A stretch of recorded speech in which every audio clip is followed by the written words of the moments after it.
안녕하세요. 저는 한 물류회사에서 일을 하고 있는 20대 후반의 여자입니다. 여러분들은 권선징악을 믿으시나요? 착한 사람은 복을 받고 악한 사람은 벌을 받는다는 그 말을 저는 참 좋아합니다. 억울한 일, 기막힌 일이 넘쳐나지만 이 요지경 세상에서도 권선징악은 있다고 믿으면 훨씬 살만할 테니까요. 그리고 저는 실제로 권선징악을 몸소 느꼈던 사건이 있었습니다. 그 사연을 여러분들에게 말씀드리려 합니다. 저는 이혼 전 중국 요리를 파는 식당에서 일을 했어요. 그곳에서 2년간 일했지만 월급은 한 푼도 못 받았습니다. 노동 착취라고요? 맞습니다. 하지만 저는 그 사람들을 신고할 수도 없었어요. 왜냐면 그 사람들은 저희 남편과 시댁 식구들이었으니까요. 잘못된 결혼을 한 거였어요. 하지만 그 결혼을 선택한 데에는 그 당시에 제 마음이 너무 외롭고 힘들었던 것도 한몫합니다. 저는 언니와 엄마, 이렇게 세 식구였어요. 아빠는 어렸을 때 딴 살림 차려서 집을 나갔다고 하시는데 얼굴도 제대로 볼 수 없었습니다. 엄마 혼자 자식 둘을 키워야 하니 엄마도 밤낮 없이 일만 하셨죠. 저희 집은 많이 가난했습니다. 하지만 불행하진 않았어요. 엄마와 언니, 저는 서로를 위해주고 아껴주며 행복하게 잘 살았었거든요. 그러다 제가 22살 때 다니던 2년제 대학을 졸업할 때쯤이었어요. 불의의 사고로 엄마가 돌아가셨습니다. 밤늦게 퇴근 후 돌아오시다가 뺑소니 교통사고로요. 엄마가 허망하게 돌아가시자 저나 언니나 삶의 끈이 사라진 것 같았습니다. 죽고 싶을 만큼 힘들었어요. 하지만 언니와 저는 서로를 위로해가며 버티고 살아보자고 했습니다. 언니는 그맘때 대학 졸업 후 기숙사가 있는 타 지역의 회사로 취업을 했어요. 저 역시도 그때 취업을 하게 되면서 혼자 살게 되었습니다. 그러다가 그 남자를 만나게 되었습니다. 저보다는 8살이 많았어요. 남자는 처음에 자기가 요식업을 한다고 했었어요. 나중에 알고 보니 부모님이 하시는 중국 음식점에서 같이 일하는 거더라고요. 제가 그때 엄마 돌아가시고 언니까지 멀리 떨어져 살다 보니 마음이 너무 헛헛하고 외로웠어요. 그런데 그 남자가 저의 외로운 마음을 많이 위로해 줬습니다. 마음이 허할 때 다가오는 사람이 제일 위험하다고 하죠. 하지만 그땐 그런 건 모르고 그저 위로가 많이 되니 힘이 된다고 고마운 사람이라고 생각했어요. 그래서 그 남자와 연애를 시작했죠. 그러다가 만난 지 6개월도 안 돼서 혼전 임신을 하게 되었습니다. 생각지도 못한 일이라 너무 당황스러웠는데 남자는 결혼을 하자고 하더라고요. 엄마가 그렇게 돌아가시고 저도 빨리 내 가족을 만들고 싶다는 생각이 있던 터라 결혼을 하고 싶었어요. 그런데 이 소식을 들은 저희 언니는 반대하더라고요. 미래야, 그건 아닌 것 같아. 네가 지금 나이가 몇인데 너보다 나이도 8살이나 많은 남자랑 그렇게 결혼을 한다고? 게다가 저번에 네가 소개해줘서 잠시 만나봤을 때 보니까 별로 좋은 사람 아닌 것 같아. 아니야. 자상하고 배려심도 깊어. 언니랑 만났을 땐 오빠가 너무 긴장해서 그랬던 거야. 그렇게 오빠 오래 보지도 않았잖아. 아니야. 짧게 봐도 아닌 사람은 아닌 거야. 너 결혼이 얼마나 중요한 일인데 이렇게 섣불리 결정하지 말자. 지금이야 한창 좋을 때니까 다 좋아 보이겠지만 내가 보기에 그 남자 아니야. 언니는 결혼을 반대했지만 그때 저는 언니의 반대가 섭섭했어요. 내가 보기에 너무 괜찮은 사람 같은데 언니가 오빠에 대해서 잘 모른다고 생각했죠. 그렇게 언니와 옥신각신 하다가 결국 저는 결혼할 거라고 밀어붙였습니다. 뱃속의 아이도 점차 커지고 저도 완강하게 나오니 언니도 이왕 이렇게 된 거 잘 살라고 했고요. 결혼 전 남친네 부모님을 만나게 되었는데요. 인상도 좋으시고 저에게도 잘해주시더라고요. 엄마까지 돌아가시고 얼마나 힘들었을 거야. 네, 안쓰럽네. 이제 나를 엄마라고 생각하고 살아. 나도 너를 딸처럼 생각하고 살 테니까. 알았지? 고맙습니다, 어머님. 시부모님도 다 좋으신 분 같았어요. 엄마 돌아가시고 외롭던 저에게 소중한 가족이 생겨난 기분이었죠. 하지만요, 결혼하고 나서 얼마 지나지 않아 바로 본색을 드러냈습니다. 신혼 초였어요. 남편은 저더러 집에만 있지 말고 식당 나와서 일을 좀 하라고 하더라고요. 임신 중인 저한테요. 제가 좀 힘들지 않겠냐 하니 남편은 너무 그렇게 집에만 있어도 안 좋아. 차라리 나와서 가볍게 일도 하고 몸도 쓰는 게 더 좋대. 그러니까 다음 주부터 출근해. 엄마 아빠도 그러래. 어머님 아버님이?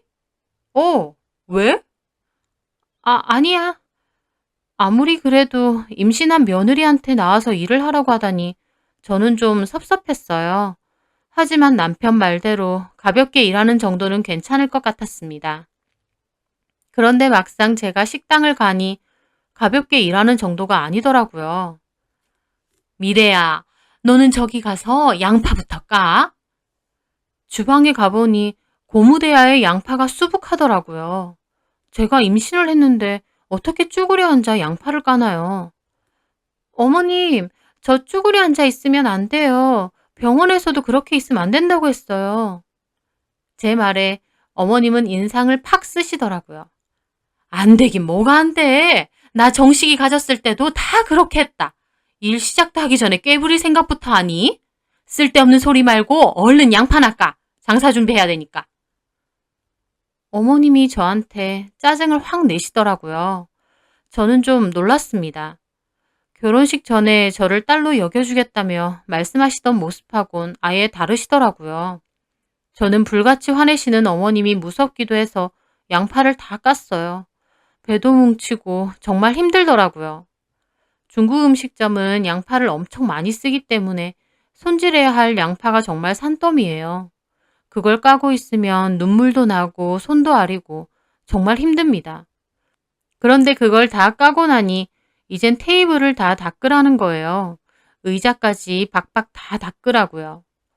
너무하신다 생각하면서도 일단 닦았어요. 근데 얼마나 오랜만에 닦는 건지 테이블이나 의자의 기름때가 완전 오래된 기름때처럼 찐득찐득 하더라고요. 저한테 시키기 전까진 아예 닦은 적도 없는 것처럼요. 사실 남편네 음식점은 그렇게 작은 규모는 아닌데 막 깨끗한 편은 아닙니다. 바닥도 엄청 미끌거리고 테이블이나 수저통 같은 것도 너무 끈적거리는 거예요. 근데 기름 많이 쓰는 중국 음식점이 다 그렇지 뭐 이렇게 생각했었는데 그런 걸 감안하더라도 많이 지저분한 편이었어요. 주방도 청소를 거의 안 하시는지 화구 같은 곳은 기름때가 말도 못합니다. 냉장고 안에도 엉망에다가 성에도 엄청 껴있고요. 그나마 홀은 저더러 막 청소하라고 시키는데 주방은 아버님이 자기 공간이라며 못 들어오게 하시더라고요. 차라리 청소를 좀 하면 좋은데 설거지할 때 정도 빼곤 들어오지도 못하게 하시고요.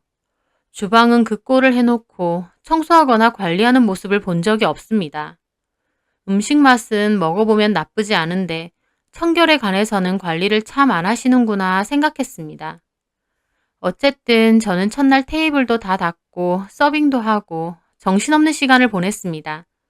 그렇게 며칠 무리해서 일을 하다 보니 배도 땡기고 너무 힘든 거예요. 그래서 남편에게 말했죠. 오빠, 나 배도 땡기고 몸도 너무 안 좋은데 계속 일해야 돼? 제 말에 남편은 정말 썩은 음식이라도 먹은 마냥 인상을 팍 찌푸리며 그러는 거예요. 뭐 며칠 했다고? 진짜 힘들어서 그래.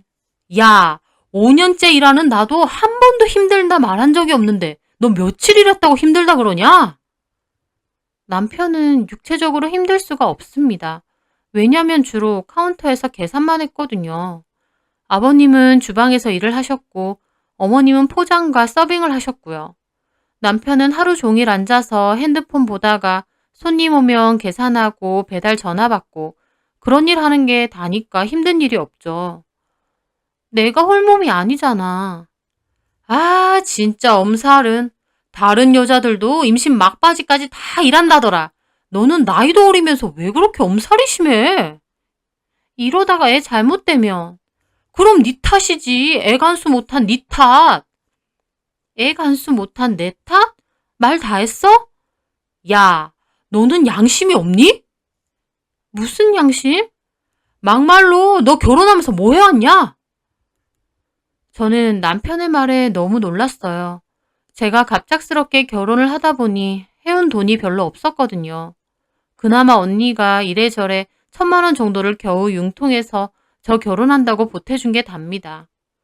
결혼할 때는 그런 거 아무것도 안 중요하다고 해놓고 이제 와서 제가 해온 돈이 없다고 저렇게 말을 하더라고요. 1,000만 원 해왔잖아.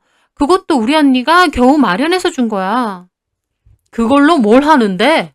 솔직히 우리 집에서 지금 사는 집 해줘, 차 사줘. 다 해줬잖아. 그걸 저한테 해줬나요? 받기는 남편 본인이 다 받았는데 우리한테 해준 걸로 말을 하더라고요. 제가 황당해서 말을 안 하고 있으니 남편은 윽박을 질렀습니다. 야, 세상에 나 같은 남편 어딨고 우리 부모님 같은 시부모가 어딨냐? 제발 투덜거리지 말고 감사하면서 살아. 뭐 힘든 일도 아니구만. 남편의 말에 저는 방에서 혼자 엄청 울었습니다. 결혼 전과는 너무 다른 모습이었어요. 진짜 괜히 결혼한 건가? 뱃속 아이는 점점 크고 있는데 어떻게 해야 하나? 오만 가지 생각이 다 들었습니다. 그렇게 저는 어거지로 계속 일을 했어요. 그러다가 결국 사단이 났습니다. 그날도 홀에서 바닥 기름때를 닦고 있었어요. 저한테는 바닥 닦으라고 시키고 시부모님과 남편은 앉아서 과일을 먹고 있더라고요.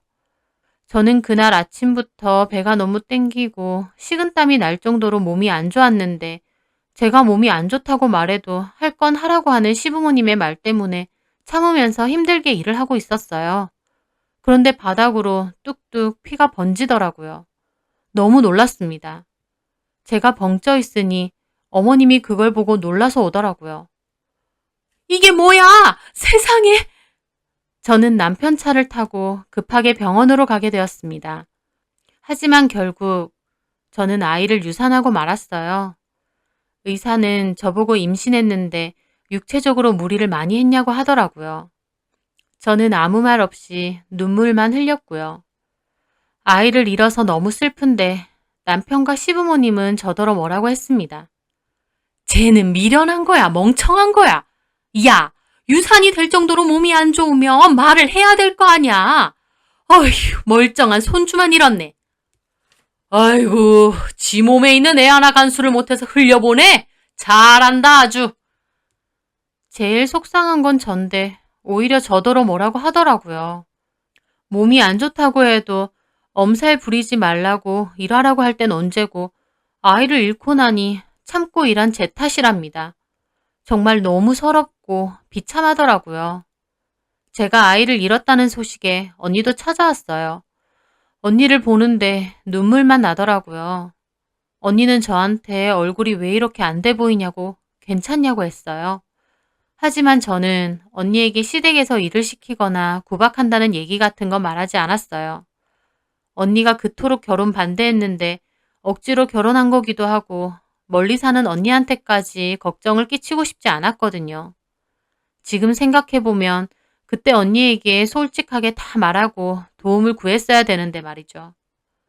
저는 내가 몸이 약해서 유산이 된 거라고 집에 문제가 있는 건 아니라고 했습니다. 그렇게 아이를 잃고 힘들었는데 제 마음을 추스리기도 전에 어머님은 다시 나와서 일하라고 하시더라고요. 저는 너무한다 싶었지만 일을 하러 갔습니다. 제가 아이가 없으니 더 본격적으로 일을 시켰어요. 저는 정말 쉴 새 없이 일을 했습니다.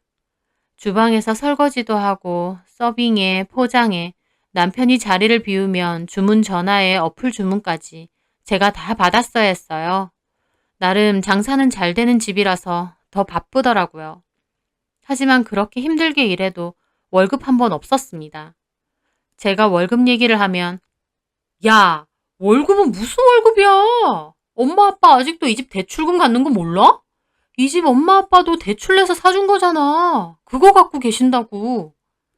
그래도 이랬는데 돈 한 푼 안 받으니까 나도 조금이라도 받고 하면 나을 것 같은데. 너 머리가 안 돌아가니? 네 월급 줄 돈으로 엄마 아빠가 대출금 갚는다고 방금 말했잖아. 그렇게 치면 부모님이 집 해주신 것도 아니잖아. 결국 내 월급이 다 거기로 들어가는데. 제 말에 남편은 입을 떡 벌리고 어이없다는 식으로 저를 몰아가더라고요. 너 말 진짜 웃기게 한다. 네 말은 뭐야? 우리 부모님이 너 일 시켜먹고 돈도 안 주는 뭐 그런 뭐 악덕업주다 이런 거야? 그게 아니라 와 진짜 이래서 검은 머리 짐승은 거두는 게 아니라더니 돈도 쥐뿔도 없는 거 데리고 사라졌더니 데리고 사라져? 그래 너 뭐 있냐? 오히려 우리 부모님한테 감사하게 생각해야지. 쥐뿔도 없는 너 며느리로 받아주고 취직자리까지 해줬는데 애가 생각이 없는 거야 뭐야? 그러면서 확 나가는 겁니다. 돈을 안 받는데 취직자리는 무슨 취직자리인가요? 그냥 일 부려먹는 노예죠. 너무 기가 막혔는데 남편은 그 얘기를 고스란히 시부모님께 다 했더라고요. 정식이한테 얘기 들었다. 너 월급 안 준다고 우리 욕 엄청 했다며? 아니에요. 욕이 아니라 저도 돈을 받고 일을 해야 되잖아요. 근데 일만 하니까. 야, 가족끼리 무슨 돈이야? 너 그렇게 치우면 지금 사는 집, 너 타고 다니는 정식이 차, 그거 어디서 나온 돈이야? 그건 어머님, 아버님이 오빠한테 해준 거잖아요. 너는 안 살아? 너는 안 타? 얘 진짜 웃기는 애네. 그렇게 날로 먹으려고 들면 안 돼. 우리는 돈이 남아 돌아. 네가 일을 하면 뭐 얼마나 한다고 이래? 막말로 너한테 돈 줄 거면 그 돈으로 일 잘하는 사람 쓰지. 너 느릿느릿 해가지고 일도 빨리 못하고 보고 있으면 얼마나 답답스러운 줄 알아? 어머님이 저한테 타박하시면 아버님은 저를 보고 혀를 끌끌 차시고 남편도 저를 한심하게 쳐다봤습니다. 제가 저렇게 염치가 없다니까? 꼴랑 1,000만 원 들고 결혼한다고 했을 때 알아봤어. 그러면서 셋이서 똘똘 뭉쳐 저를 몰아세우는 겁니다. 그런데요. 지금 생각해보면 말도 안 되는 상황이라 다 뒤집어 엎고 나오면 된다 싶지만요. 저런 일이 계속 반복되면 제 스스로도 판단력이 없어집니다. 3명이서 똘똘 뭉쳐서 저를 바보 만들고 염치 없는 인간 만드는데 나중에는 제 스스로도 내가 참 바보 같고 염치가 없구나 라는 생각이 들 정도더라고요. 힘들게 식당 일을 하고 집에 오면 집안일까지 다 저의 몫이었습니다. 남편은 식당 일 마치면 툭 하면 친구들이랑 놀러 갔어요. 저한테는 알아서 가라고 하고요. 그 사람들은 저를 아내나 며느리가 아닌 돈 안 줘도 되는 종년처럼 취급했습니다. 그리고 제 스스로도 나중에는 종년 같은 마인드로 변해서 그냥 이러고 살아야 되나 보다 생각하며 그냥 죽어라 일만 했고요. 하지만 이렇게 살아야 되나 보다 생각하면서도 한편으론 몸과 마음의 스트레스가 극도로 쌓여서 살이 쭉쭉 빠지고 얼굴도 엄청 상했어요. 한 번은 저 보러 온 언니가 얼굴이 왜 이렇게 상했냐고 깜짝 놀랄 정도로요. 저는 그저 다이어트 중이다 정도로만 말했습니다. 언니한테 말할까 싶기도 했지만 언니한테 말한다고 뭐가 달라질 것 같지도 않았어요. 언니는 뭐 숨기는 거 아니냐고 솔직하게 말하라고 했지만 저는 아무 문제 없고 다 잘해주신다. 일도 내가 하겠다고 해서 요새 가게를 나간다 정도로만 얘기했습니다. 그렇게 저는 2년 동안 그 집의 종년이 되어서 일을 했습니다. 월급 한 번 못 받고요. 하루 종일 쉬지도 못하고 일을 하는데 얼마나 고된지 몸이 안 아픈 곳이 없을 정도였어요. 반면에 저한테 일을 다 시켜대니 상대적으로 어머님과 남편은 더 널널해진 것 같더라고요. 그래서 남편은 저한테 카운터까지 맡기고 잘 놀러 다녔어요. 당구장도 가고 PC방도 가고 친구도 만나러 가고요. 저는 그냥 그러려니 하며 죽어라 일만 했습니다. 그러던 하루는 가게 오픈 준비 중일 때였어요. 아버님이 야채 꺼내 놓은 거 조리대 위에 올려놓으라 하시더라고요. 원래는 식재료 같은 것도 거의 아버님이 알아서 하시는데 그때는 통화를 하고 계셔서 저보고 좀 하라고 한 거예요. 저는 야채를 올려놓는데 야채가 딱 봐도 상태가 너무 안 좋은 거예요. 무르고 냄새도 살짝 나는 것 같더라고요. 생각해보면 야채 납품해 주시는 분이 한 번에 엄청 많은 양을 들고 오시지 자주 납품을 받진 않아요. 그렇게 해야 가격이 더 싸다면서요. 그런데 야채를 오래 놔두니 상태가 안 좋아지는 겁니다. 그래서 아버님께 말씀드렸죠. 아버님, 이거 야채 상태가 별로 안 좋아서 못 쓸 것 같아요. 그런데 제 말에 아버님은 고가운 얼굴로 저를 보시더니 무시하시는 거예요. 그러면서 야채를 그냥 칼로 자르시더라고요. 제가 놀라서 보고 있었어요. 아버님, 그거 쓰실 거예요? 제가 조심스럽게 다시 물으니 아버님이 갑자기 들고 있던 식칼을 막 휘두르며 저한테 화를 내시는 거예요. 아, 쓸데없이 왜 말 걸어? 너 할 일 없냐? 저는 깜짝 놀라서 물러났습니다. 이 야채가 뭐 어때서? 나도 다 먹는다. 어차피 기름에 튀기고 볶고 소스까지 붓는데 무슨 상관이야? 아버님이 길길이 날뛰니 홀에 있던 어머니까지 들어오시더라고요. 또 무슨 일이유? 쓸데없이 입을 대고 있어. 아침부터 열받게.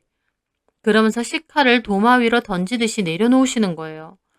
저는 너무 놀라고 무서워서 어깨를 엄청 움츠려뜨렸어요.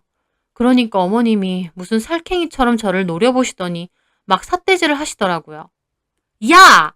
네가 뭘 한다고 입을 대? 네가 주방장이야?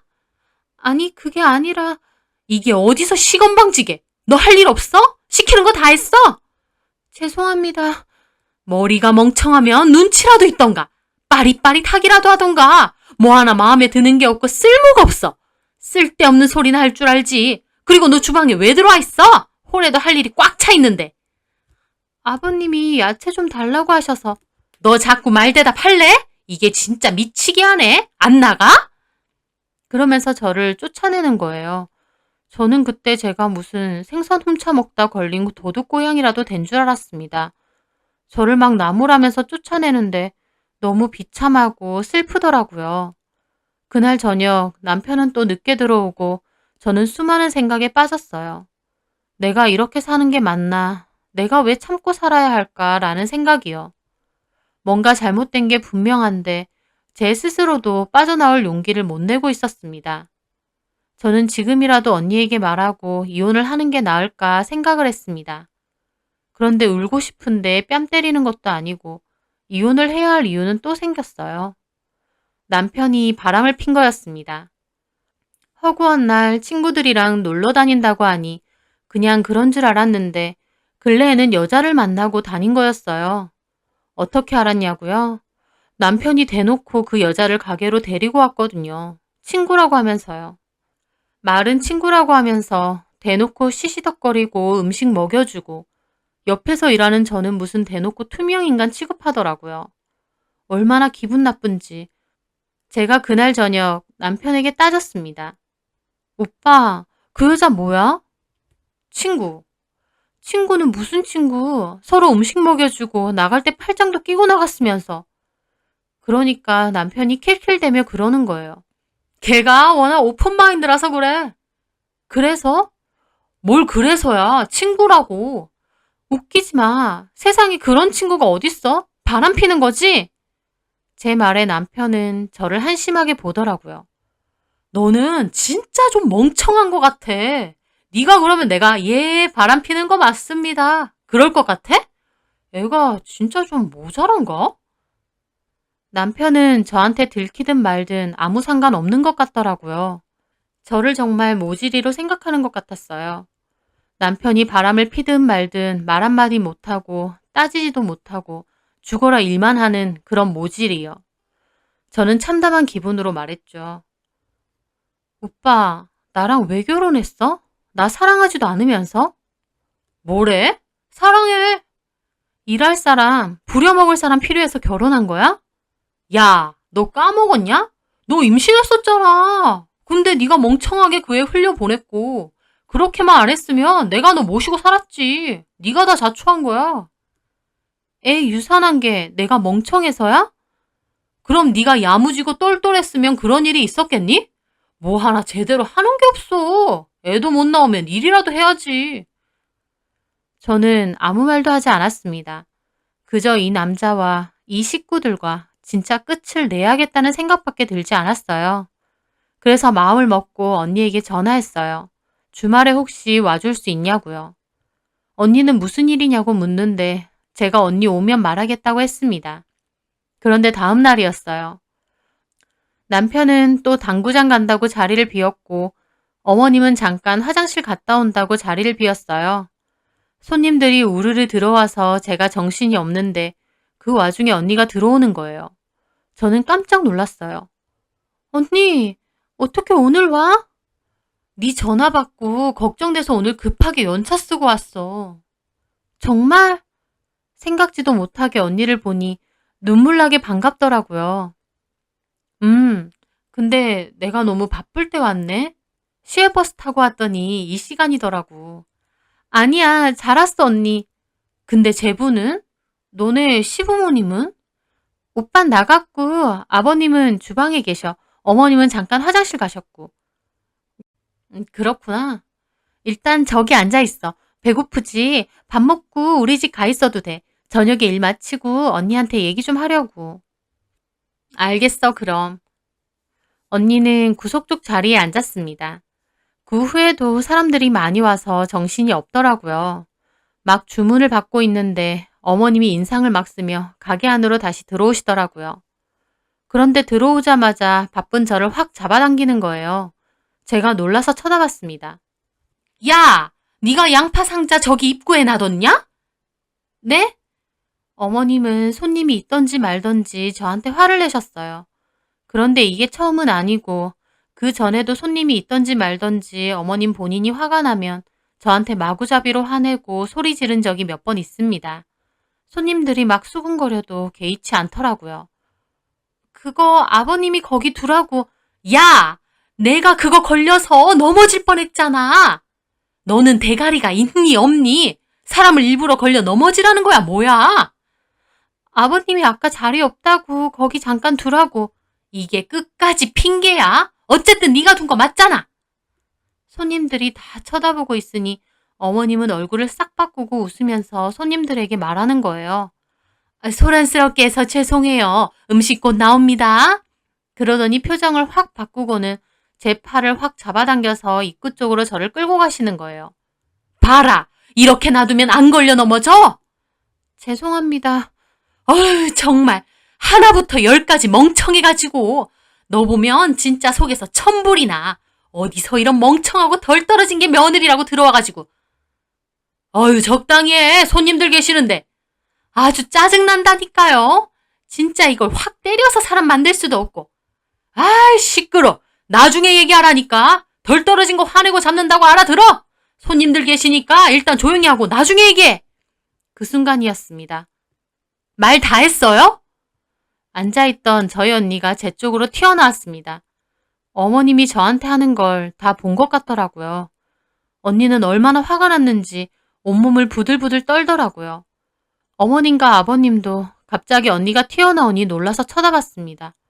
아니 사돈처녀가 여길 왜... 듣자 하니까 뭐가 어째요? 덜 떨어져요? 때려서 사람 만들어요? 뭐 이런 미친 집구석이 다 있어. 언니도 막 고래고래 소리를 질렀습니다. 그러더니 저한테 그러는 거예요. 너 이러고 살았어? 왜 말 안 했어? 이 미친 인간들이 너 이런 취급하는데 왜 이러고 살았어? 언니가 울부짖으며 저한테 화를 내더라고요. 그 말에 저도 참고 참았던 눈물이 막 쏟아졌습니다. 당신들 미쳤어? 8살이나 어린 애 임신시켜서 결혼한다 어쩐다 해놓고 이렇게 종부리든 부려먹으려고 결혼시킨 거야? 니들이 뭔데 내 귀한 동생은 이런 취급하고 이 지랄들인 건데. 언니가 악을 써대자 어머님도 벙쪄하더니 곧바로 반격을 하시더라고요. 이봐요 사돈처녀. 지금 남의 영업장 와서 어디서 행패야? 행패? 그쪽이 내 동생한테 한 짓은 뭔데? 세상에 어떻게 이럴 수가 있어? 언니는 분에 못 이겨서 고래고래 소리를 질렀어요. 그러더니 제 팔을 잡더라고요. 가자. 이런 미친 집구석에 한시라도 잊지 말고 가자. 저도 울면서 알겠다고 했죠. 그렇게 언니를 따라 나가려는데 어머님은 언니와 제 뒤통수에 대고 그러는 거예요. 뭐 저런 미친 것들이 다 있어? 재수없게. 언니는 그 말에 눈이 돌았어요. 미친 게 누군데? 재수없는 게 누군데? 나배 집 귀한 동생 데리고 가서 이런 취급하면서 일 시키는 당신네들이 진짜 미친 거지. 허! 부모도 없고 집불도 없는 것들이랑 사돈 맺은 게 잘못이야. 언니는 어머님을 쏘아보며 말했습니다. 남의 눈에 눈물 나게 하면 본인들 눈에 피눈물 난다는 것도 아셔야지. 당신들 그렇게 살면 천벌받아. 언니는 그렇게 말하고 저를 데리고 나갔습니다. 언니는 씩씩거리며 한참 저를 데리고 가다가 길거리에 서서 펑펑 울었어요. 내 동생 너무 불쌍하다며 왜 말 안 했냐고요. 저도 언니한테 너무 미안하고 내가 한심해서 같이 펑펑 울었어요. 주말에 언니가 오면 차분하게 말하고 이혼을 도와달라 할 생각이었지 이런 꼴을 언니에게 보이고 싶진 않았거든요. 제가 언니에게 미안하다고 울자 언니는 아니라며 이제라도 자기가 알았으니 괜찮다고 저를 달래주었습니다. 저는 그 길로 언니와 집으로 가 제 짐을 빼서 나왔고 남편에게 곧장 이혼 통보를 했습니다. 2년 동안 일하면서 돈 한 푼 안 받고 착취를 당했다. 나를 노예 취급했다라는 주장으로 위자료 소송도 걸었습니다. 안타깝게도 제가 그렇게 욕을 먹으면서도 따로 증거로 남길 만한 게 없어서 입증이 쉽지 않았어요. 일하면서 돈 안 받은 부분에 대해서도 남편 쪽에선 집 대출금을 대신 갚아주는 걸로 구두 협의를 했다며 거짓말로 주장하더라고요. 너무 안타깝고 원통하지만 제가 착취를 당했다는 증거가 없던 저는 제 주장이 입증이 안 됐습니다. 이혼은 가능하지만 따로 위자료를 받아낼 순 없었어요. 그리고 저도 그때쯤 너무 지치고 그 사람들 얼굴도 보기 싫어서 위자료고 뭐고 그냥 빨리 끝내길 바랐어요. 그렇게 결국 별 소득 없이 이혼이 마무리되었습니다. 속상하고 분했지만 저나 언니나 빨리 잊고 새 출발하는 게 저한테도 더 도움될 것 같아서 다 잊기로 했습니다. 그 후 언니는 언니가 일하는 회사의 물류팀에 자리가 났다며 저를 소개해줬어요. 언니는 사무직이고 저는 물류팀에서 일을 하는 거였습니다. 저는 그곳에서 열심히 일을 했습니다. 월급이 엄청 많지는 않지만 제가 일한 만큼 돈을 벌 수 있으니 그 자체로 너무 행복하고 좋더라고요. 언니는 기숙사에서 나와서 저랑 방을 구해서 함께 살고 있어요. 같이 출퇴근하면서 저녁에 밥도 해먹고 놀러도 다니고 하니 그런 소소한 일상들이 너무 행복하고 좋더라고요. 전 남편과 시댁 식구들에 대한 이야기는 꺼내지도 않고 잊고 살려고 했습니다. 그런데요, 제가 앞서 말씀드린 권선징악 같은 일, 그 일이 저에게 일어났습니다. 바로 저희 시댁이 하는 그 중국집이 문을 닫게 되는 일이 생긴 거였어요. 그 집 음식을 먹고 30명이 넘는 사람들이 식중독 증세를 호소하게 됐다네요. 다행히 목숨에 지장 있는 사람들은 없는데 그 일로 식품위생과에서 조사를 했고 오래된 식재료 및 더러운 주방 위생 상태가 다 걸렸대요. 그 길로 영업 정지 먹고 식중독 걸린 사람들 보상까지 책임져야 된다고 합니다. 이 이야기는 지역 카페에 들어갔다가 알게 됐어요. 식중독 감염으로 난리가 나서 지역 뉴스에도 나왔었는데 상호명은 안 나와서 그곳인지 몰랐거든요. 그런데 지역 카페에 들어가니 이미 식당 상호명이 다 퍼진 거예요. 제가 예전에 일할 때 아버님이 지역 카페 같은데 가게 홍보 좀 하라고 해서 가입해놨었거든요. 그런데 카페에 들어가 보니 식중독 사건 때문에 식당 이름이 다 올라와 있고 평소에도 지저분했었다. 맛도 조미료 범벅인데 왜 손님 많은지 이해가 안 갔다. 게다가 거기 사장 부부도 완전 또라이더라. 등등의 게시글이 엄청나게 올라오더라고요. 식재료 관리를 뭐 어떻게 했길래 식중독이 그렇게 많이 걸리냐면서 그런 식당은 다시는 가면 안 된다고. 혹시 상호명 바꿔서 다시 열 수도 있으니 사업자 명도 알아야 된다면서 아버님 이름까지 다 올라왔습니다. 저는 그걸 보며 지저분하던 주방과 오래된 식재료들이 떠올랐습니다. 그때도 이게 문제되지 않을까 염려했었는데 결국 이런 일까지 터지게 된 거였어요. 상호명과 사업자명이 다 공개된 마당에 영업 정지가 끝이 나도 그런 식당을 누가 다시 가겠나요? 누가 사진 올린 거 보니 행정명령 딱지가 가게 앞에 보란듯이 붙어 있더라고요. 저는 시부모님이 저를 그렇게 부려먹었던 그 식당이 이렇게 끝이 나는구나 싶어 어이없기도 하면서 후련하기도 했습니다. 식당 하나 잘 된다고 그렇게 잘난 척하며 식구들 다 달라붙어서 목맸는데 그 식당이 저렇게 되니 그 인간들 꽤나 골치가 아프겠구나 싶었어요. 그리고 당신들 그렇게 살면 벌 받는다고 했던 언니의 말이 진짜가 된 것 같더라고요. 그 식당에서 음식 먹고 식중독까지 걸린 손님들만 안타까웠습니다. 저는 이제 그 집 사람들 신경 끄고 제 인생에만 집중하려 합니다. 저한테 너무 큰 상처를 남기긴 했지만 그 상처에 매여 살기보다 제 인생에 집중하면서 사는 게 더 중요할 것 같아요. 그 사람들은 나름의 인과응보를 받았으니 더 이상은 생각하지 않으렵니다. 제 인생만 생각하면서 앞으로 열심히 일하고 돈 벌면서 언니와 지금처럼 행복하게 살고 싶습니다. 제 사연 들어주셔서 감사합니다.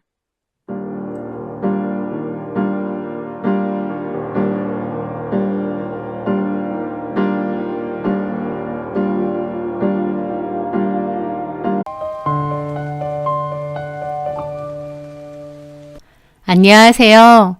저는 거짓말을 밥 먹듯이 했던 남자와 이혼을 한 30대 여자입니다. 진심으로 사랑해서 결혼까지 했는데 그 남자의 많은 부분이 다 거짓이었다는 걸 알게 되면 그 배신감과 억울함이 참 큰 것 같아요. 그 남자는 말을 번드르르하게 잘하는 사람은 아니었습니다. 하지만 모든 말이 다 진심처럼 들리게끔 하는 재주가 있던 사람인 것 같아요. 저는 그 남자를 헬스장에서 처음 만나게 되었습니다. 저는 퇴근 후 시간이 되면 헬스장에 가서 운동을 좀 하다가 오곤 했는데요. 그날도 정시 퇴근을 한 후 헬스장에 가서 1시간가량 운동을 했었죠. 그리고 헬스장 밖으로 나서려는데 누군가 쫓아와서 제 가방을 톡톡 치더라고요. 돌아보니 어떤 남자였죠. 이거 그쪽 거 맞죠? 보니까 그 남자 손에는 제 곱창 머리끈이 들려 있었습니다. 헬스 후에 샤워를 하고 옷 주머니에 대강 머리끈을 쑤셔 넣어놨는데 그게 마침 떨어진 것 같았죠. 어머, 맞아요. 고맙습니다. 언제 떨어뜨렸지? 저 문 앞에 떨어뜨리고 가시더라고요. 저도 운동 끝나고 가는 길인데 마침 앞에 보여서. 아, 네. 감사합니다. 그렇게 그 남자와 저는 엘리베이터 앞에 함께 섰습니다. 1층 가시죠? 네. 여기 오래 다니셨어요? 자주 못 뵌 것 같은데. 한 번씩 몸집 부용할 때만 와요. 회사 핑계로 안 오는 날이 더 많죠. 아, 그러시구나. 그렇게 그 남자와 저는 1층으로 내려와 가볍게 목례를 했습니다. 감사합니다. 조심히 가세요. 네, 다음에 헬스장에서 만나면 인사해요. 네. 그렇게 그 남자는 1층 주차장으로 갔고 저는 걸어갔는데 비싼 외제차에 올라타더라고요. 저 차 꽤 비싼 차일 텐데 돈이 많으신가 보다 생각하며 그곳을 벗어났죠. 그 후 며칠 뒤 다시 그 헬스장을 찾았는데 마침 그 남자도 운동을 하고 있었습니다.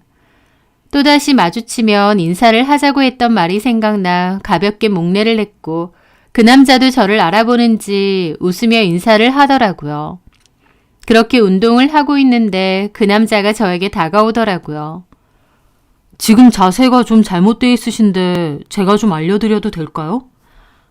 아, 그런가요? 알려주시면 좋죠.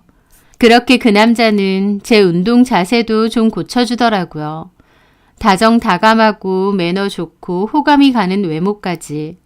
저도 모르게 좀 가슴이 두근거렸습니다. 그런 기분은 오랜만이더라고요. 그 남자 운동을 끝내고 쉬면서 가볍게 대화를 했어요. 여기 근처가 직장이세요? 네, 대학교 사무처에서 일해요. 여기 근방에 있는 국립대학교요. 아, 그러시구나. 저는 금융중개하는 회사 다니고 있어요. 저도 직장이 이 근처입니다. 그렇군요. 저기 운동 끝나셨으면 바로 집에 가세요? 네. 저기 혹시 괜찮으시면 1층에 카페 있던데 커피나 한잔하고 가실래요? 라고 묻더라고요. 좀 놀라긴 했지만 저도 싫지는 않았습니다. 아, 그럴까요? 저번에 제 머리끈도 주워주시고 제가 커피 살게요. 아니요. 여자분한테 얻어먹으면 되나요? 제가 살게요. 그렇게 그 남자와 저는 헬스장 1층 카페에서 얘기를 좀 나눴습니다. 공감도 잘하고 성격이 참 좋더라고요. 시간 가는 줄 모르고 대화를 했죠. 그날을 계기로 그 남자와 저는 잘 만나오다가 연애도 하게 되었습니다. 잘 사귀고 있던 도중 그 남자는 자기 회사 대표님을 저에게 소개해주고 싶다고 같이 한번 보자고 하더라고요. 남친이 다니는 금융중개회사의 대표는 남친이 잘 따르는 형님이라고도 했습니다. 그 형님분은 남친보다는 8살이 많다고 하더라고요. 회사에서는 대표님이지만 나랑 사적으로는 친한 형님이야. 자기한테 꼭 우리 형님 소개해주고 싶었어. 나한테는 가족이나 다름없거든. 아, 그렇게까지 친해? 별 볼 일 없는 나한테 직장 주고 먹고 살게끔 해준 분이라서 진짜 고맙지. 남친은 사귀는 도중 저에게 본인의 가정사에 대해서 알려주었습니다. 부모님이 일찍 이혼하시고 아버지랑만 살았는데 아버지가 재혼을 하셨다더라고요. 그런데 새어머니가 구박도 많이 하고 남친을 너무 싫어해서 고등학교 졸업하자마자 집을 나왔다고 했습니다. 그 후로는 부모님하고는 연락 없이 지낸다고 했고요.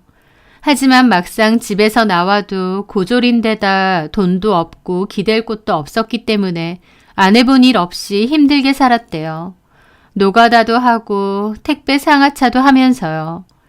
그러다가 5년 전 그 형님을 만나게 되었고 그 형님이 자기 회사에 자리를 줄 테니 와서 일 배우라고 했답니다.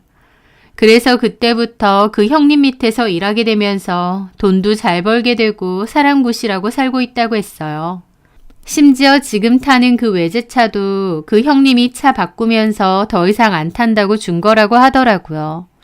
남친은 그 형님을 밑바닥으로 살던 자기를 이만큼 살게 해준 은인이라고까지 표현했습니다. 남친의 은인이라고 하니 저도 어떤 분인지 궁금하더라고요. 그렇게 남친의 소개로 그 은인 같은 형님분도 만나게 되었습니다. 그 형님이란 분은 40대셨는데 인상이나 덩치가 꽤 크고 남자답게 생기셨더라고요. 저를 보자마자 민호한테 얘기 많이 들었다면서 호탕한 웃음과 함께 악수를 하셨죠. 민호가 결혼까지 하고 싶다고 미영 씨랑 진지하게 만나고 있다던데요? 아, 네. 저희도 결혼 생각하고 있긴 해요. 만남이 그렇게 오래 안 돼서 이르긴 하지만. 얼마나 만났는지가 중요한가요? 서로 마음만 맞으면 다지. 내 보기엔 민호가 미영 씨한테 진심이에요. 둘이 잘 어울려. 야, 민호야. 미영 씨 진짜 괜찮아 보인다. 절대 놓치지 마, 임마. 그럼요, 형님. 저희 미영이 너무 괜찮죠. 저도 안 놓치고 결혼까지 하려고요. 아예 우리 혜미도 좀 부를까? 안 그래도 어디냐고 계속 연락 오던데. 혜미는 그 형님과 만나는 여자친구의 이름이라고 했습니다. 혜미 씨랑은 석 달 뒤에 결혼식도 올릴 예정이라고 했죠. 그 형님은 과거에 이혼을 한 번 했다고 하고 지금의 여자친구인 혜미 씨는 제 남친이 소개해줬다고 하더라고요. 동네 친한 동생이라면서요. 그렇게 그 형님의 여자친구도 연락을 해서 부르게 되었습니다. 딱 봐도 그 형님하고는 나이 차이가 꽤 많이 나 보여서 좀 놀랐어요. 12살 차이라고 하는데 그냥 앉아있는 것만 보면 삼촌하고 조카처럼 보일 정도더라고요. 물론 그런 티는 절대 안 냈습니다. 저는 혜미 씨랑도 인사를 나눴죠. 안녕하세요. 처음 뵙겠습니다. 네, 안녕하세요. 민호 오빠 여자친구구나? 네. 나이가 좀 많아 보이시는데 몇 살이세요? 민호 씨보다 1살 많아요. 어머, 오빠 연상 만나는 거였어? 예전에 나한테 연상은 여자로 안 느껴진다고 하더니? 제가 앞에 있는데 대놓고 저렇게 말하더라고요. 무례한 말인데도 뭐가 잘못된 건지도 모르는 느낌이었죠. 아, 사람에 따라 다르지. 그래? 대박이네. 오빠가 연상을 다 만나다니. 혜미 씨는 저에게 웃으며 말했지만 묘하게 저를 의식하고 나를 세우는 느낌이었습니다. 게다가 일부러 제 남친과 본인의 친분을 자랑하는 느낌도 있더라고요. 마치 질투 많은 신호가 생긴 기분까지 들었다고나 할까요? 하지만 그 형님은 혜미 씨가 뭐라고 하든 그저 좋아 죽는 듯 했습니다. 나이도 12살이나 어린데다 통통 튀고 발랄한 혜미 씨가 마냥 귀여운 것 같더라고요. 나이 차이는 좀 나 보이긴 하지만 자기들이 좋다고 하면 내가 뭔 상관인가 싶어서 저도 좋게 봤죠. 혜미 씨는 과거에 항공사 국제선 승무원으로 일을 하다가 그만뒀다고 했고 지금은 따로 일을 안 한다고 하더라고요. 그리고 그 형님과 결혼을 준비 중이라고 했습니다. 자기가 항공사 승무원으로 일할 때 사진도 보여주더라고요. 아, 이 항공사에서 근무를 했구나. 잠깐 일하다가 그만뒀어요. 유니폼 이뻐서 취업한 건데 남 비위 맞추는 거 너무 힘들더라고요. 아, 그래요?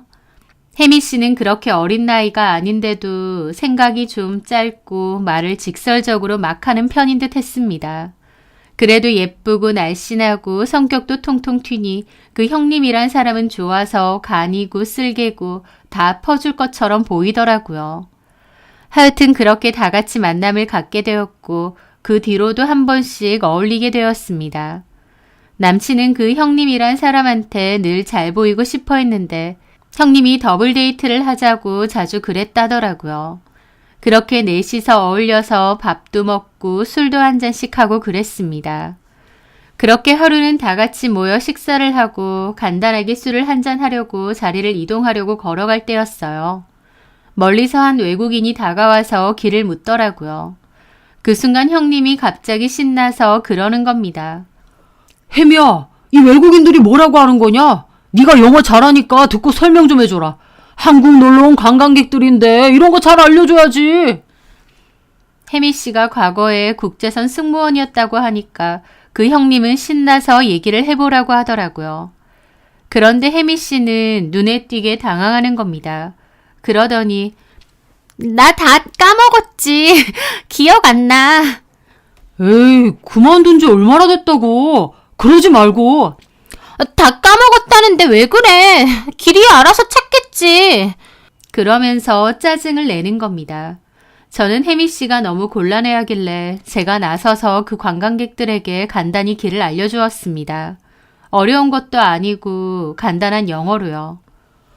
이야, 재수씨 영어 잘하시네. 아니요. 그냥 간단하게 말한 건데요, 뭐. 형님은 그러고 혜미 씨에게 한 소리 하더라고요. 너는 승무원이었다는 애가 간단한 영어도 다 까먹었다 그래. 알고 보면 승무원 아니었던 거 아니야? 그 말에 혜미 씨는 눈까지 희번뜩해서 따지더라고요. 아니거든? 내가 사진 보여줬잖아. 오빠가 갑자기 시키니까 내가 당황한 거지. 아, 알았어. 왜 열을 내고 그래? 얼른 가자. 그런데 혜미 씨가 지나가면서 저를 노려보고 가는 겁니다. 그 눈빛이 너무 매서워서 순간 깜짝 놀랐어요. 내가 잘못 봤나 싶을 정도였죠. 상황이 좀 곤란해 보여서 내가 나선 건데 혜미 씨 입장에선 내가 얄미워 보였나 싶기도 하고요. 하여튼 저는 혜미 씨의 그 표독스러운 눈빛을 떠올리며 찝찝한 기분으로 술자리에 갔습니다. 영어라는 게 안 쓰면 까먹게 돼 있어. 나 그만둔 지 몇 년 됐잖아. 아, 알았어. 몇 번 얘기해. 오빠가 나를 너무 곤란하게 만들었잖아. 나도 그 정도는 충분히 말할 수 있는데 순간 당황해서. 알았다니까. 그 형님은 혜미 씨의 앙탈이 귀엽다는 듯 웃으며 달래주더라고요. 그렇게 술을 좀 마시다가 남친과 형님은 담배를 핀다며 자리를 피했습니다. 그런데 술에 취한 혜미 씨가 대뜸 저에게 그러더라고요. 언니, 잘난 척하지 마세요. 그래봤자 아무것도 모르면서. 라는 겁니다. 네? 지금 뭔 소리예요? 그 말에 혜미 씨는 저를 여전히 흘겨보더니 그냥 자리에서 일어나 화장실을 가더라고요. 너무 황당했죠. 그날 만남을 파하고 집으로 가면서 남친에게 있었던 일을 말했습니다. 너무 기분 나쁘다고요. 그런데 남친은 별로 개의치 않아 하면서 걔가 원래 성격이 좀 직설적이고 할 말 못할 말 구분 못하고 다 해. 원래 그런 애야. 신경 쓰지 마. 라고 하더라고요. 하지만 저는 그 후로 별로 안 만나고 싶다고 했고 그 뒤로는 딱히 4명이서 만남을 가지는 일은 별로 없었습니다. 몇 달 뒤 그 형님과 혜미 씨가 먼저 결혼을 했고 그로부터 반년 뒤에 저희가 결혼을 했어요. 저희 결혼할 때 그 형님이 축하한다면서 축의금으로 500만 원을 주시더라고요. 남편은 역시 형이 통도 크고 시원시원하다고 그랬고요. 하여튼 그렇게 저는 남편과 결혼을 했고 평범한 신혼생활을 이어왔습니다. 그런데 결혼하고 나서 3, 4개월 정도 지났을 무렵이었습니다. 남편이 대뜸 저한테 장모님이랑 여행 한번 갔다 오는 게 어때? 라고 하는 겁니다. 무슨 여행? 뭐 가까운 동남아라던가 일본이나 대만 같은 것도 괜찮고. 갑자기? 우리 신혼여행 갔다 온 거 장모님이 너무 재밌었겠다고 그러셨잖아. 장모님도 여행 가고 싶으신 것 같은데 한번 모시고 갔다 오는 게 어때? 좀 뜬금없긴 했지만 그렇게 말해주는 남편이 고맙기도 했습니다. 결혼한 지 얼마 되지도 않았는데 저희 엄마를 신경 쓰고 챙긴다는 거니까요. 말만 들어도 고마운데 너무 갑작스러워서 일단 엄마한테 여쭤볼게. 그렇게 엄마한테 여쭤보니 엄마도 좋다고 하셨어요. 남편이 여행 비용은 다 대줄 테니 갔다 오라고 했고 저도 엄마랑 여행 한번 가보고 싶었기에 그렇게 가기로 했습니다. 대만으로 가기로 했고 3박 4일 일정이었죠. 저희 엄마는 사위 덕분에 해외여행도 간다면서 좋아하셨어요. 저도 저희 엄마를 챙겨주고 마음 써주는 남편이 너무 고마웠고 결혼 잘했구나 싶더라고요. 한서방이랑 네 덕분에 여행 잘했다. 고마워. 고맙긴요 뭘. 한국 가면 한서방한테 꼭 고맙다는 말 전해주고. 알겠어요. 그렇게 기분 좋게 한국으로 다시 돌아왔습니다. 택시 타고 집으로 돌아왔고 남편이 퇴근하고 오기까지는 3, 4시간 정도가 남아 있었습니다. 여행을 끝내고 오니 몸이 좀 피곤한 탓에 남편이 오기 전까지 한숨 자기로 했죠. 그렇게 침대 안으로 들어갔는데 묘하게 침대 시트와 베개에서 낯선 여자 향수 냄새가 나는 겁니다. 그 순간 저는 갑자기 잠이 달아나서 자리에서 일어났죠. 그리고 베개를 가져다가 킁킁 냄새를 맡아봤어요. 여자 샴푸 냄새 같기도 하고 향수 냄새 같기도 하고 하여튼 원래 제가 쓰던 제품 냄새는 아니었죠. 제가 원래도 코가 좀 예민한 편이기도 한데 평소랑은 다른 냄새가 나니 바로 알아차리겠더라고요. 남편이 평소에 쓰는 향수도 아니고 이게 무슨 냄새지? 어리둥절했고 그 순간 기분이 좀 안 좋아지더라고요. 안 좋은 예감이 들었으니까요. 저는 뭔가 찜찜한 기분을 뒤로하고 일단 이불을 갈아야겠다 생각하며 자리에서 내려와 이불을 들쳤죠. 그런데 그런 제 눈앞에 보였던 것이 바로 머리카락이었습니다. 갈색의 파마가 된 긴 머리카락. 그건 제 머리카락이 아니었어요. 저는 머리도 짧은 편이고 염색이나 파마도 안 되어 있거든요. 저는 이 머리카락이 여기 왜 있지 생각하며 불길한 기분으로 돌돌이를 들고 와 시트를 문질러 봤습니다. 돌돌이에는 그 머리카락이 2~3개 더 붙어 나왔죠. 딱 봐도 제 머리카락이 아니었기에 그걸 본 순간 심장이 막 뛰기 시작했습니다. 남편이 설마 집에 다른 여자를 불러들였나 싶었거든요. 저는 잠이 싹 달아난 채로 그 머리카락을 한참이나 멍하게 바라봤습니다. 남편이 다른 여자를 집에 불러들인 게 아니라면 이 머리카락이 집에, 그것도 제 침대에 있을 이유가 전혀 없잖아요. 나한테 갑자기 여행 가라고 부추기더니 그것도 설마 집에 다른 여자를 불러들이려고 그랬나 싶더라고요. 저는 심란한 기분으로 그 머리카락을 보고 또 봤습니다. 그렇게 시간이 흘러 남편이 퇴근하고 왔어요. 와 있었네?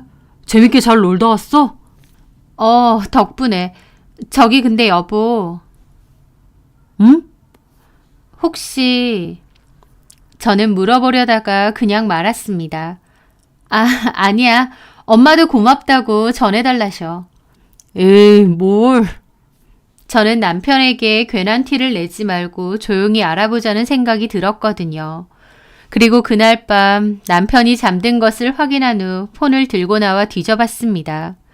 그걸 뒤져보면서도 설마 아니겠지, 내가 착각하는 거겠지 싶었어요. 하지만 카톡에서 바로 그 대화를 찾아냈습니다. 잘 들어갔지? 응, 너무 아쉽다. 다음번엔 오빠 와이프 한 일주일 보내버려. 그래야겠다. 오빠네 집에서 있으니까 꼭 신혼부부 된 기분. 나도 색다르고 좋더라. 그걸 보는데 남편이 바람을 피고 있었구나. 그리고 나를 일부러 여행 보내고 이 여자를 집에 불러들였구나 알게 되었습니다. 제 귀에 소리가 들릴 만큼 심장이 뛰더라고요.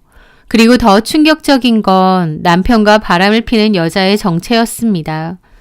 남편과 카톡을 주고받은 그 여자의 카톡 이름은 혜미라고 되어 있었거든요. 네, 남친의 회사 대표님과 결혼한 아내이자 남친의 친한 동생이라고 했던 그 여자요. 남친을 은인이라고까지 표현했던 그 형님의 와이프와 이런 사통을 벌이고 있었던 겁니다. 그 사실이 너무 충격적이라 머리가 다 어질어질했죠. 저는 빠르게 그 두 사람의 대화를 훑어봤습니다. 그리고 나서 그 두 인간들에 대해서 다 알게 되었어요. 그 인간들은 많은 것을 속이고 있었더군요.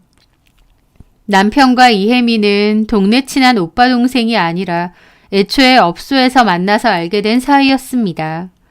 남편은 예전에 저보고 집에서 나와서 혼자 살면서 안 해본 일이 없다고 했었는데요. 노가다를 하거나 택배 상하차 등 주로 몸 쓰는 일을 많이 했다고 했거든요. 근데 알고 보니 아니더군요. 남편은 술집에서 웨이터 일을 했던 것 같고 이혜미도 그 술집에서 일하는 종업원이었던 것 같았습니다. 같이 동거도 하고 애인 사이로 쭉 지내왔던 것 같더라고요.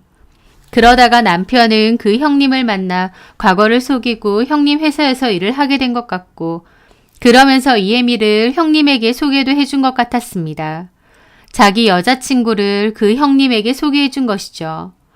이혜미는 과거에 승무원 일을 했었다고 하지만 전혀 아니었고 보여줬던 그 사진도 코스프레 복장 같은 거더라고요. 한마디로 그 두 사람은 음지에서 돈을 벌며 애인 사이로 살다가 그 형님을 만나 평범한 척 살아가고 있는 거였습니다. 그 형님이란 사람에게 기생해서요. 두 사람은 오래전부터 내연관계였는데 남편은 그 형님에게 자기 내연녀를 소개해준 거고 본인도 저를 만나서 결혼하고요.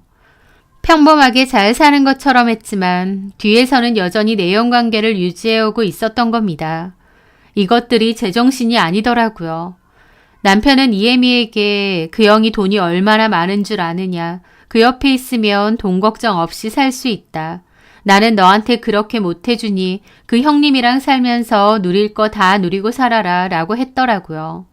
본인은 그 정도 돈도 능력도 없으니 그 형님한테 다 받고 살라는데 자기 여자친구를 형님에게 소개해주고 돈 펑펑 쓰고 살라니 이게 무슨 개소리인가요? 그런데도 이혜미도 똑같은 인간인지 마음은 오빠한테 가 있다면서 연병을 떨고 있었습니다. 모든 대화를 보고 나니 왜 이혜미가 저한테 티껍게 군 건지 아무것도 모르면서 잘난 척 하지 말라고 한 건지 알겠더군요. 이 더러운 인간들이 그 형님이라는 사람과 나를 작정하고 속였구나. 너무 치가 떨렸습니다. 게다가 이혜미는 남편더러 오빠 마누라 또 어디 보내버려. 이번엔 한 일주일 보내버려. 직장에 휴가 내고 간 거라서 자주는 못 갈걸? 나 또 오빠 집 가고 싶은데. 그러면 이번엔 오빠가 출장 핑계 대고 나랑 놀러 갈까? 형님한테 뭐라고 하고. 적당히 둘러대면 되지. 엄마 집 갔다 온다고 하던가. 너도 집에 없고 나도 휴가 써버리면 괜히 걸릴 만한 짓은 하지 말자. 겁쟁이. 겁쟁이가 아니라 조심해야 돼. 이거 걸려봐. 너랑 나랑 다 끝이야. 너 지금 형님 돈 펑펑 쓰면서 잘 먹고 잘 살고 있지? 이거 걸려서 쫓겨나기라도 해봐라. 너 다시 술집에서 일할래? 그건 싫지. 나도 싫거든. 웨이터 일 하면서 꼬북노릇 다시는 안 하고 싶으니까 위험할 만한 짓은 하지 말자. 라더군요. 저는 이를 박박 깔며 그 둘의 대화를 다 하나하나 캡처했습니다. 그리고 제 폰으로 보냈죠. 그 형님한테 잘 보이려고 본인 애인까지 그 형님한테 여자친구로 소개해준 미친 인간이 제 남편인데, 그러고 나서도 계속 몰래 만나면서 집에까지 끌어들이는 인간이 제 남편이란 작자인데, 그런 대화 내용까지 다 보고도 계속 살 순 없었습니다. 저는 당장이라도 남편 면상에 이혼 서류를 집어 던지고 싶었어요. 하지만 단순히 이혼 서류를 던지는 것 말고 좀 더 확실한 복수를 하고 싶더군요. 남편도 그 여자도 가장 타격이 클 만한 복수를요. 저는 일단 남편에게 아무런 티를 내지 않았습니다. 그리고 남편에게 갑자기 학교에서 중국으로 출장을 가게 되었다고 한 3일 정도 있다가 와야 된다고 했죠. 제가 집을 비운다고 하니 남편은 얼굴에 화색이 돌더라고요. 여행 갔다 온 지 얼마나 됐다고 또 해외 나가야 돼? 우리 학교랑 자매 결혼한 학교가 있는데 거기로 출장 업무가 잡혀서. 아, 그렇구나. 3박 4일이라고? 다음 주 월요일 오전에 갈 거야. 알았어. 우리 신혼을 영 못 즐긴다. 그치? 하면서도 싱글벙글 하는데 그 얼굴이 얼마나 가증스럽고 구역질 나던지요. 저렇게 이혜미가 좋아 죽을 거면서 왜 나랑 결혼했나 싶더라고요. 그렇게 남편에게 집을 비운다는 얘기를 하고 그 후에 다시 남편의 폰으로 확인을 했습니다. 아니나 다를까 이혜미에게 바로 얘기했고 이혜미도 친정 핑계대고 오겠다고 하더라고요. 각자 남편과 아내를 속이고 만나는 재미가 아주 쏠쏠한지 신나 보이는 겁니다. 그걸 보는데 이 쓰레기 같은 것들 어디 두고 보자 이가 바득바득 갈렸죠. 저는 월요일에 출장 가는 것처럼 캐리어를 챙겼습니다. 남편은 잘 다녀오라고 하더라고요. 저는 착잡하고 묘한 기분을 뒤로 한 채 그렇게 집을 나왔습니다. 그리고 제가 향한 곳은 당연히 공항이 아니었습니다. 저는 곧바로 남편의 회사 대표님에게 전화했습니다. 안녕하세요, 대표님. 잘 지내셨죠?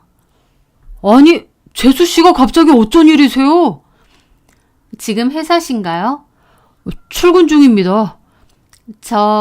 제가 이혜미 씨랑 저희 남편 관련해서 대표님께 꼭 드릴 얘기가 있거든요. 제 말에 그분도 어리둥절해 하시더라고요. 네? 그게 무슨... 저희 와이프랑 민호한테 무슨 문제가 있나요? 대표님도 꼭 아셔야 될 문제예요. 저 회사 근처 카페에 있을 테니 잠깐만 시간 내서 와주세요. 알겠습니다. 그렇게 저는 카페에서 복잡한 심경으로 그 형님을 기다렸습니다. 잠시 후 그 형님분도 굳은 얼굴로 들어오시더라고요. 안녕하세요. 예, 안녕하세요, 재수 씨. 앉으세요. 제가 갑자기 전화드리고 보자고 해서 놀라셨죠? 예, 민호랑 혹시 무슨 문제라도 있으신가요? 네, 아주 큰 문제가 있어요. 저 이혼할 생각이거든요. 제 말에 그 형님분은 눈이 휘둥그레지더라고요. 아니, 갑자기 왜... 민호랑 결혼한 지 몇 달이나 됐다고요? 무슨 일 있으세요? 민호가 뭐 잘못이라도 했나요? 네, 잘못을 해도 아주 큰 잘못을 했죠. 민호한테 따로 들은 건 없는데 민호하고 얘기는 해보셨어요?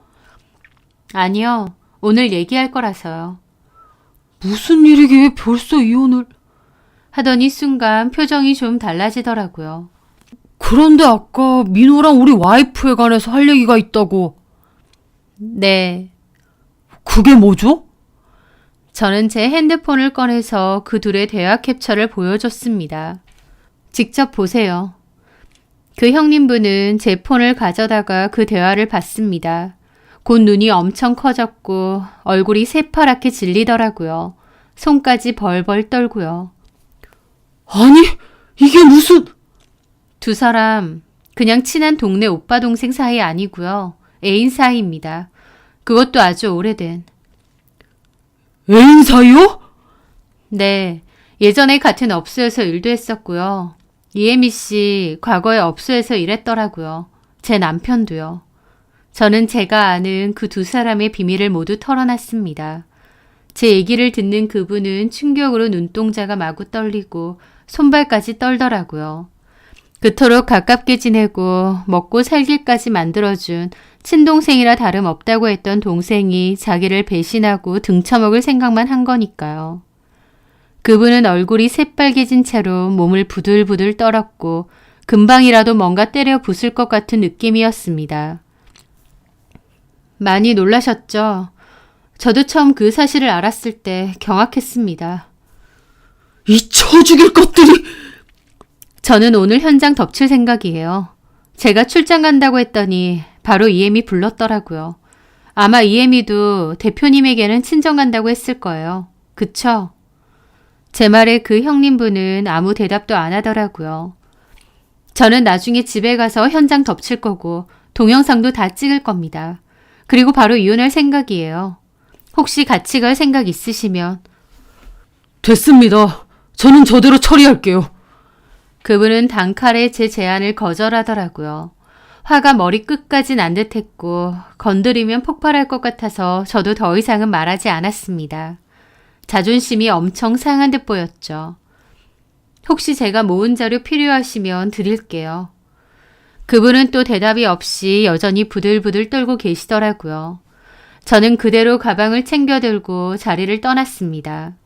사실 저는 그분에게 말한 것처럼 현장을 덮칠 작정이었는데 이왕이면 그분이랑 같이 들어갈 생각을 했거든요. 그런데 그 형님분은 됐다고 하셨고 저는 혼자서라도 들어갈 작정이었습니다. 남편 퇴근 시간까지 기다렸다가요. 그런데 퇴근 시간이 다 되어갈 때쯤 그 형님분이 전화가 왔어요. 자기도 같이 가자고 하는 겁니다. 본인 눈으로 직접 봐야 될 것 같다고요. 저는 알겠다고 하고 저희 집 앞에서 만났어요. 차에서 기다리면서 남편에게 전화를 했더니 이제 막 집에 들어간다고 하더라고요. 그 집에는 혼자 들어간 게 아니라 이혜미도 같이 있겠지만요. 저는 알겠다고 하고 전화를 끊었습니다. 제가 중국이 아니라 한국에 있을 거라곤 상상도 못한 남편은 음성이 들떠 보이기까지 하더라고요. 집이라네요. 20분 정도 뒤에 들어가면 될 것 같아요. 그 형님분은 혼자 팔짱을 낀 채로 눈을 감고 있었습니다. 제 말에 알겠다며 고개를 끄덕이더라고요. 생각이 많고 착잡해 보였죠. 그도 그럴 것이 저는 그나마 얼마 전에 이 사실을 알고 조금은 마음의 정리라도 했지만 그 형님분은 오늘 오전에야 알게 된 거잖아요. 얼마나 배신감과 충격이 크겠나요. 저와 형님분은 침묵 속에서 20분 정도를 있었습니다. 그리고 저희는 같이 집으로 올라갔어요. 엘리베이터 안에서는 그 형님분의 분노 섞인 숨소리밖에 안 들리더라고요. 그렇게 저희 집 앞에 도착했습니다. 저는 마음을 한번 먹고 폰 동영상을 켰습니다. 그리고 비밀번호를 누르고 항문을 열어 제꼈습니다. 그리고 안으로 달려 들어갔죠. 집안에서는 남편과 이혜미가 소파에 부둥켜 앉고 있다가 갑자기 저와 형님분이 들어오니 기함을 하더라고요. 저는 그 둘이 그러고 있는 거 동영상으로 찍는데 손이 얼마나 떨리는지 화면이 제대로 안 잡힐 정도였습니다. 알고 있는 것과 직접 보는 것은 천지 차이더라고요. 둘이서 막상 우리 신혼집에 같이 있는 걸 두 눈으로 보는데 피가 거꾸로 솟는 겁니다. 여보! 그 순간이었어요. 제 뒤에 있던 형님분이 달려나가더니 쌍욕을 퍼부으며 제 남편 멱살을 잡고 주먹을 날리기 시작했습니다. 남편은 바닥으로 넘어졌고 그 형님은 넘어진 남편 위로 올라가서 미친 듯이 때리기 시작했어요. 지켜보는 저는 저러다 큰일 나겠네 싶을 정도였습니다. 하지만 저도 그렇게 흠씬 패주고 싶었기 때문에 말리지는 않았습니다. 이혜미는 옆에서 소리만 꽥꽥 지르더라고요. 그러더니 지도 맞을 것 같았는지 갑자기 도망을 치는 겁니다. 저는 도망가는 이혜미를 붙잡았고 이혜미와 저는 실랑이가 일어났어요. 저는 화가 나서 이혜미를 떠밀었고 이혜미도 남편 옆으로 나동그라졌죠. 그 형님분은 극도로 흥분해서 저희 서랍장 위에 있던 화병을 남편과 이혜미 쪽으로 집어 던지려고 했습니다. 저도 그건 아닌 것 같아서 그분을 겨우겨우 말렸죠. 그러자 그 형님분은 그 화병을 남편 옆 바닥으로 집어 던졌어요. 와장창 소리가 나며 화병이 산산조각이 났고 이혜미는 울고 불고 난리가 났죠. 남편은 형님에게 너무 많이 맞아서 코피를 줄줄 흘리고 정신도 못 차리고 있고요. 이 더러운 것들, 뒤에서 이러고 다녔어? 야, 한민호, 너는 네 애를 나한테 소개해주고 뒤에서 이 지랄을 떨고 있었어? 이거 완전 미친 것들이구만! 그 형님은 열이 받아서 이혜미 멱살도 잡으셨어요. 이혜미는 살려달라고 소리 지르고요. 그 형님은 이혜미를 보고 부들부들 떨더니 집어 던지듯 다시 패대기를 쳤습니다. 그리고는 그곳을 도망치듯 달려나갔어요. 아마 더 있다가 무슨 일이라도 벌일 것 같아 그냥 나가버린 것 같았죠. 저는 순식간에 아수라장이 된 거실에서 눈물 콧물 흘리며 널브러져 있는 이혜미와 뻗어 있는 남편을 쳐다봤습니다. 그 꼴이 얼마나 가관이던지요. 저는 가방에서 이혼 서류 꺼내서 쓰러져 있는 남편 면상에 집어 던졌습니다. 더러운 것들. 이혼할 거고 너네는 고소할 거니 그런 줄 알아. 저는 그 말을 뱉고 역시나 그 집에서 나왔습니다. 그 후로 저는 친정에서 지내면서 바로 이혼 준비를 했어요. 남편과 이혜미를 상대로 소송도 진행했죠. 그 형님분이 전화가 와서 그때 찍은 동영상이나 증거사진 있으면 보내달라고 하더군요. 그래서 제가 모은 캡처 사진들 다 보내드렸습니다. 들어보니 당장 회사에서 남편 잘났다고 하더라고요. 남편이 타고 다니는 차도 뺐고요. 게다가 이혜미랑도 이혼 준비 중이라고 했죠. 남편과 이혜미가 잘못했다고 손이 발이 되게 빌었다는데 그 형님은 남편에게 한 번만 더 눈에 띄면 가만 안 둔다고 경고했답니다. 그 형님도 그 두 사람을 상대로 소송 진행했고 이혜미도 집에서 맨몸으로 쫓아냈대요. 그리고 애초에 저희 신혼집도 따로 은행 대출 안 받고 그 형님분이 돈을 빌려주신 거였거든요. 무이자로요. 그 형님이 남편에게 당장 돈 상환하라고 했고 남편은 신혼집도 금매로 내놓고 처분했습니다. 가만 보니 그 형님이 정말 남편에게 친동생 이상으로 해준 게 많은 것 같은데 그런 형님을 처음부터 속이고 배신했던 남편. 힘들게 살던 본인을 이만큼 살게 해준 은인이라고까지 표현했으면서 그 형님을 뒤통수 치는 인간이라니. 인간으로서 기본적인 양심도 의리도 없는 인간인 것 같습니다. 남편은 저에게도 잘못했지만 정작 저에게는 빌지 않았어요. 저에게는 콩고물 떨어질 게 없다 보니 사과 한마디 하지 않더라고요. 그게 얼마나 열받고 치 떨리는지. 하지만 한편으론 그 형님분에게 다 얘기한 걸 잘했구나 싶더라고요. 남편 놈도 이혜미도 가장 두려워했던 게 그 형님이 모든 사실을 다 알게 되고 누리고 있던 걸 다 뺏기는 거였으니까요. 남편 놈에게 사과 한마디 못 들은 게 분통 터지지만 남편 놈이나 이혜미나 다 뺏기고 소송당하고 꼴이 아주 처참해졌다 생각하니 그걸로 분이 좀 풀리긴 했습니다. 남편 놈도 이혜미도 둘이 나눴던 대화를 보면 절대 업소에 일했던 과거로 돌아가고 싶지 않았던 것 같은데 결국 손 나란히 잡고 돌아가게 생겼네요. 저는 남편과 이혼하고 위자료 소송으로 위자료도 받아냈습니다. 그리고 완전히 인연을 끝냈죠. 그 뒤로는 아예 연락을 끊었기 때문에 근황은 알 수 없습니다. 하지만 전 남편 놈에게는 그 형님이 유일하게 기댈 수 있는 사람이었는데 이제 사라졌으니 그 꼴이 볼만하겠죠. 아니면 그 형님이나 저에게 그랬던 것처럼 또 누군가에게 접근하고 잘 보여서 기생하고 살아갈지도 모르고요. 그 인간들이 어떻게 살지 더 이상 저하고는 상관없는 일입니다. 참 기막힌 일을 당했지만 빨리 끝을 내고 털어버렸으니 더 이상 생각 않고 살려고 해요. 제 사연 들어주셔서 감사합니다.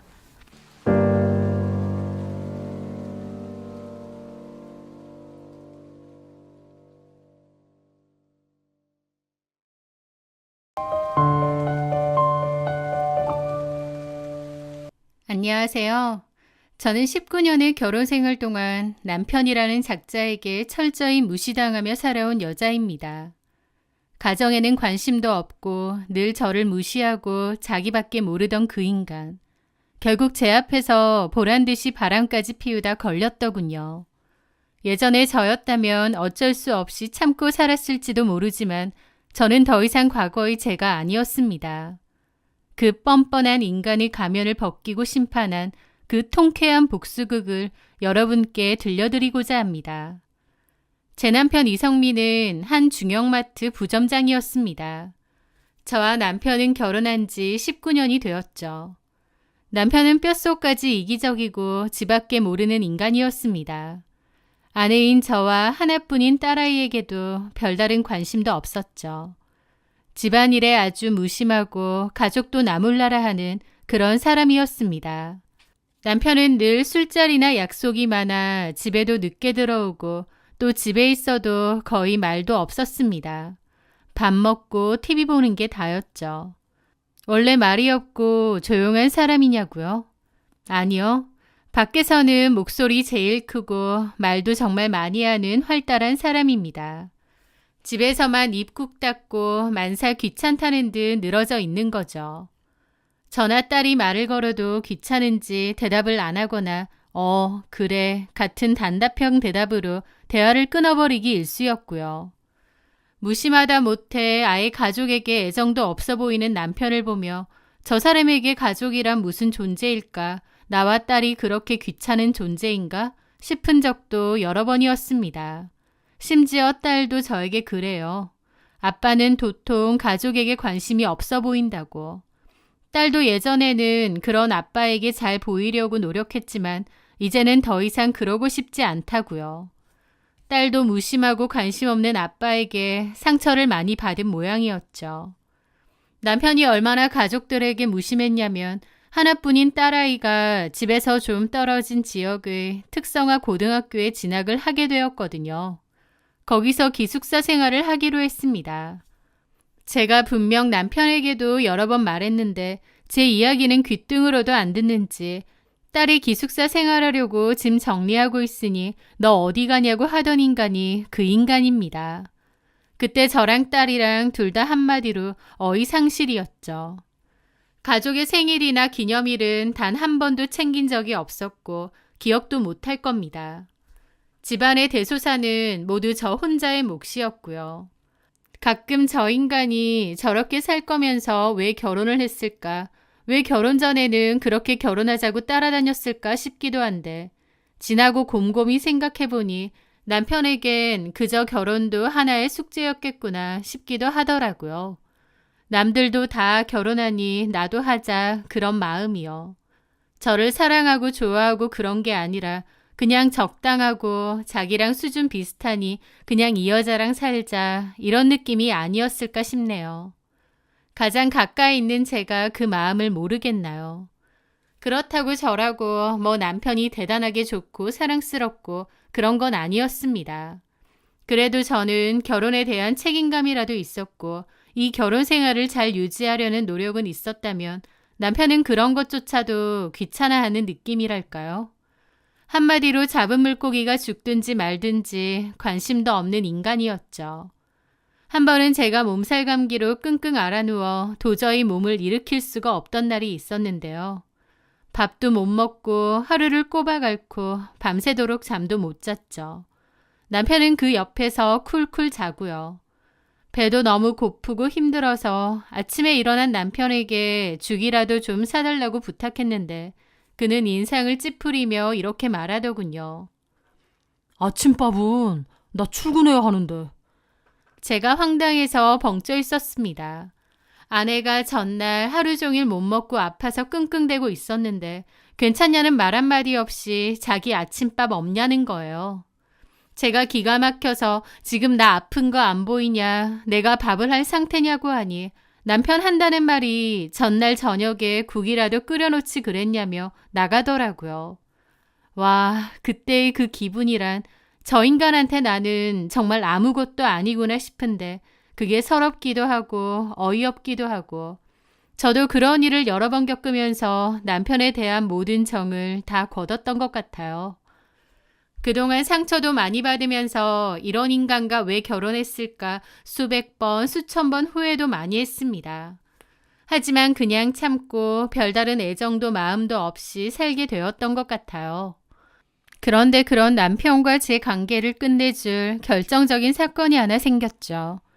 어느 날 저는 볼 일이 있어서 좀 일찍 퇴근을 했습니다. 저는 골프웨어 매장에서 부매니저로 일을 하는데요.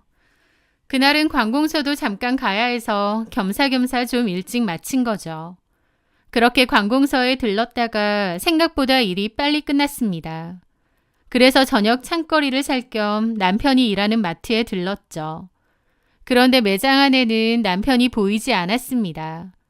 많이 바쁜가 보다 혹은 사무실에 있나 보다 정도로 생각하고 따로 연락은 안 했습니다. 그리고 장을 본 뒤 야외 주차장으로 카트를 끌고 갔어요. 그날따라 주차된 차가 좀 많길래 마트 뒷마당에 있는 주차장에 주차를 했거든요. 그렇게 짐을 싣고 있는데 저 멀리 마트 건물 뒤편 직원 통로에서 남편과 어떤 여직원이 함께 나오며 히덕거리는 모습이 보이는 겁니다.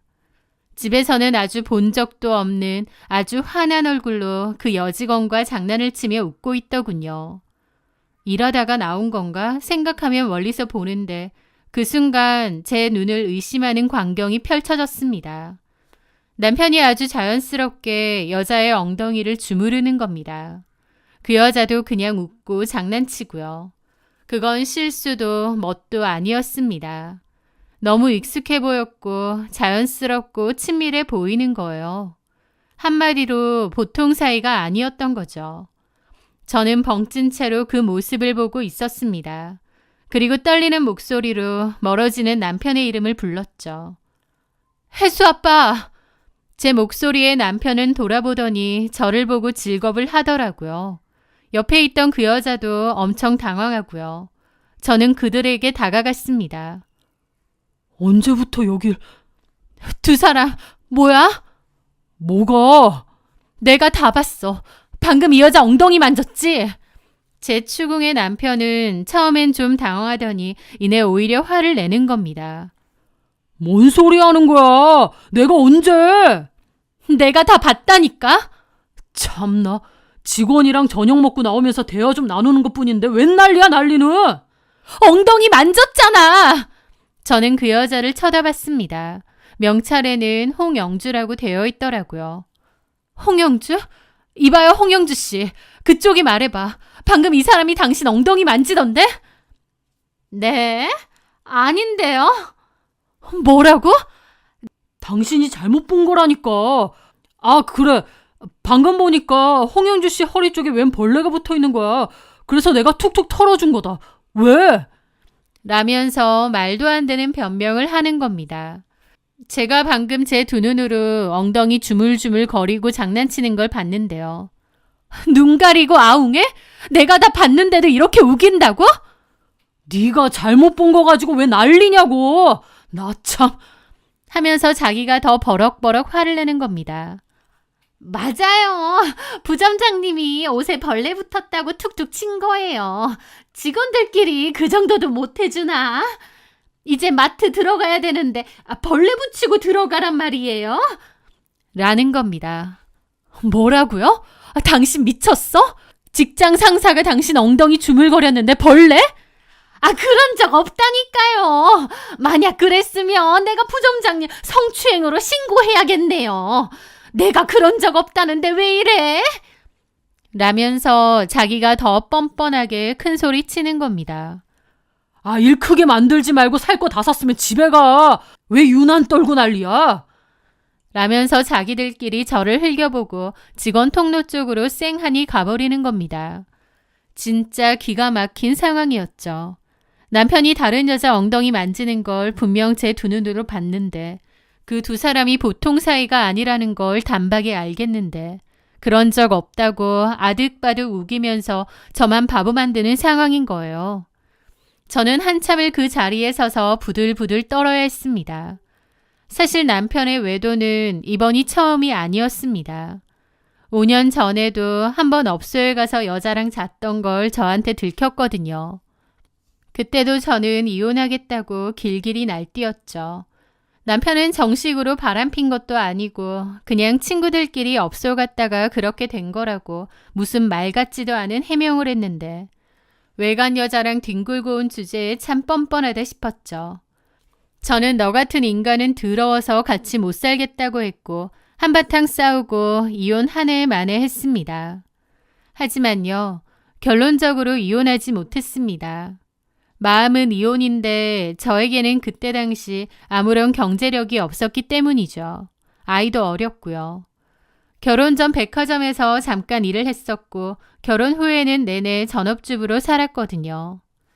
그런데 그때는 딸도 어렸고 내가 당장 나와서 뭘 해먹고 살 수 있을까 눈앞이 캄캄하더라고요. 그렇다고 도움받을 만한 친정이 있는 것도 아니고요. 결국 저는 남편의 다시는 안 그러겠다는 가짜는 약속을 받고 눈물을 머금고 그 일을 덮어야만 했습니다.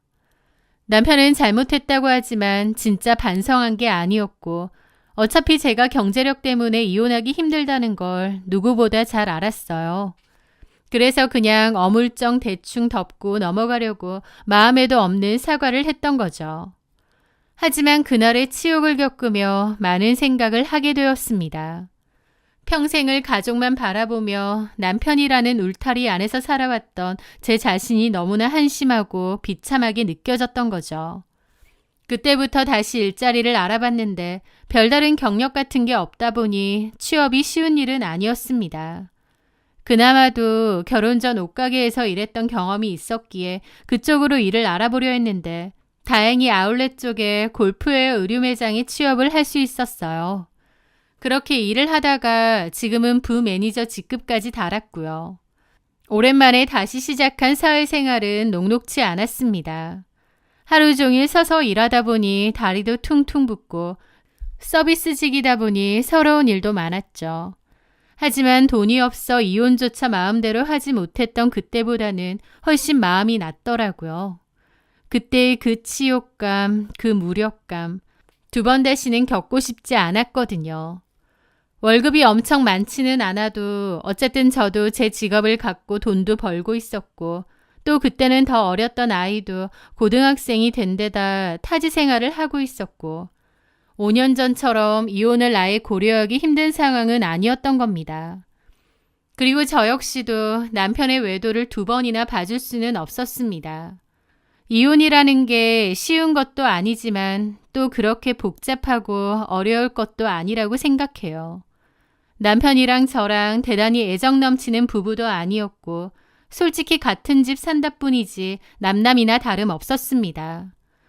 그런데 남편은 바람까지 피워대고 저렇게 뻔뻔하게 나오니 제가 더 참을 이유도 없었죠. 그런데요, 문제는 증거였습니다.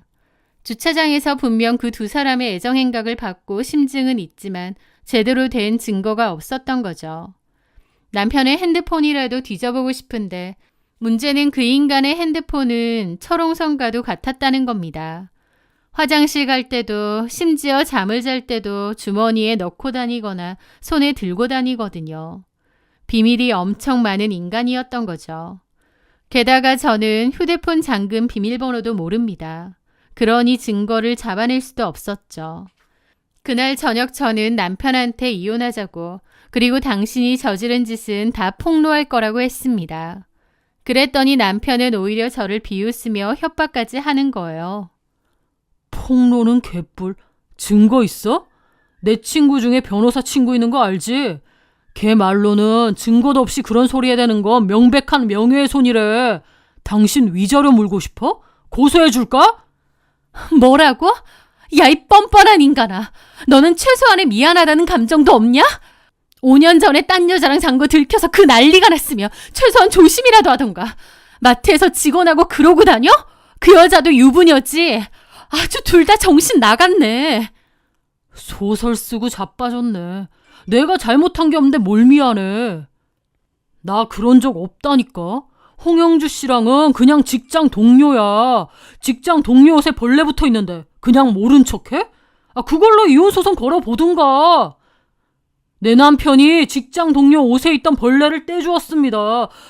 도저히 못 참겠으니 이혼하겠습니다. 라고 해보라고 어디. 그의 거들먹거리는 모습에 인간으로서의 정이 다 떨어졌습니다. 잘못한 주제에 증거 없지 않냐고 고개 뻣뻣이 쳐들고 오히려 저를 조롱하는데 진짜 열받더라고요. 그런데 저 인간은 막상 이혼 소송이 시작되면 물불 안 가릴 것 같고 또 제가 폭로라도 하면 진짜로 저를 고소하고도 남을 인간이었습니다. 그래서 저는 어떻게든 증거를 얻고 그 증거를 이용해야겠다는 생각뿐이었죠. 하지만 남편의 핸드폰도 블랙박스도 도무지 접근하기가 힘들어서 뭘 어떻게 해야 하나 고심하던 차였습니다. 그런데 어느 날 밤 저에게 기회가 생겼죠. 그날 남편은 술에 취해 밤늦게 들어왔습니다. 그리고는 대뜸 저에게 시비를 걸기 시작했죠. 어이, 최선희 씨. 나랑 이혼한다더니 왜 아직도 안 하고 이 집에 붙어 있어? 이혼 서류 들고 와. 도장 찍어 줄 테니까. 저는 어이가 없어서 무시했습니다. 그런데도 남편은 왜? 맨날 말은 이혼하겠다고 하는데 막상 하려니까 짜쳐? 그러면 그냥 찌그러져 살아. 이혼은 개뿔. 참 볼수록 뻔뻔하네. 나한테 최소한의 미안한 감정도 없지. 넌 진짜 인간 새끼 아니다. 뭐가 어째? 말 다 했어? 내가 하고 싶은 말이 이것만 있겠어? 아, 그래서 어쩌라고. 이혼해준다고. 이혼 서류 들고 오라고. 나도 너랑 살기 싫어. 누구는 뭐 너랑 대단히 같이 살고 싶어서 그런 줄 알아? 이혼 서류 갖고 와봐. 라면서 남편과 저는 한바탕 싸움이 일어났죠. 그리고 저는 도저히 못 참겠어서 짐 대충 챙겨서 집을 뛰쳐나왔습니다. 남편은 잘 가라며 그 길로 영원히 나가라고 소리치더라고요. 그런데 막상 집을 나와 가다 보니 문득 지갑을 놓고 온 거예요. 급히 나오다 보니 짐 챙기고 휴대폰과 차키까지는 챙겼는데 지갑을 안 들고 온 거였죠. 솔직히 마음 같아선 다시 들어가기도 싫은데 지갑이 있어야 찜질방이든 호텔이든 갈 수 있잖아요.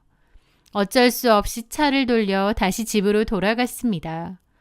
남편이 아직 거실에 있을까 생각하며 들어가 봤는데 집안은 술 냄새와 남편이 벗어던진 옷가지들로 엉망이었죠. 그런데 불은 켜져 있는 채로 남편은 거실에 없더군요. 보니 방에 들어가서 코를 골고 자고 있는 겁니다. 아내가 집을 나가던지 말던지 신경도 안 쓰고 골아 떨어진 거죠. 그 꼬라지를 보고 기가 막혀서 나오려는데 문득 제 눈길을 사로잡는 게 있었습니다. 바로 침대 밑에 떨어져 있는 남편의 핸드폰이었습니다. 남편은 핸드폰을 무조건 사수하기 때문에 평소에 잘 때까지도 주머니에 넣고 자거나 베개 밑에 넣고 잡니다. 그런데 그날은 술에 취해 뒹굴다가 핸드폰이 침대 밑으로 떨어진 모양이었습니다. 그것을 보는 순간 기회다 싶더라고요. 철옹성이나 다름없던 남편의 핸드폰이 무방비로 놓여져 있었으니까요. 이건 하늘이 주신 기회였습니다. 저는 살금살금 안방으로 들어가 핸드폰을 집어들었습니다. 역시나 비밀번호가 걸려 있더군요. 제 심장이 미친 듯이 뛰기 시작했습니다. 딸아이의 생일, 우리 결혼기념일 몇 가지를 눌러봤지만 풀리지 않았습니다. 계속 시도를 하면 핸드폰이 잠길 수도 있기에 여기서 포기해야 하나 싶던 그 순간 설마 하며 저희 집 비밀번호를 눌러봤습니다. 남편은 단순한 사람이었기에 비번을 새로 만들었을 것 같지는 않고 익숙한 번호를 쓸 것 같았거든요. 그런데 그 번호를 누르는 순간 잠금이 풀리는 겁니다. 저는 그 순간 환호성을 지를 뻔하다가 꾹 참았습니다. 그리고 그 안을 샅샅이 뒤져보게 되었죠. 남편이 그렇게 필사적으로 핸드폰을 지킨 만큼 남편의 핸드폰에는 갖가지 증거가 가득했습니다. 사진첩에는 남편과 홍영주가 함께 찍은 추잡스러운 사진들이 가득했거든요. 남편이 모텔방에서 자고 있는 홍영주를 몰래 찍은 사진도 있고 얼굴 붙이고 같이 찍은 셀카도 있고요. 그걸 다 보는데 헛구역질이 날 지경이었습니다. 저는 그 증거를 다 제 폰으로 옮기려다가 문득 행동을 멈췄습니다. 이것보다 더한 복수 계획이 떠올랐거든요. 저는 마트 직원들이 모두 모여있는 단체 채팅방으로 들어갔습니다. 그리고 두 인간의 가장 추잡스럽고 역겨운 사진들만 골라 모조리 전송하기 시작했죠. 그러면서 교묘하게 오타를 섞어가며 글도 썼습니다. 술 취하니 우리 영주 씨 생각도 나고 보고 싶네. 우리 사진 좀 보낸다. 라고요.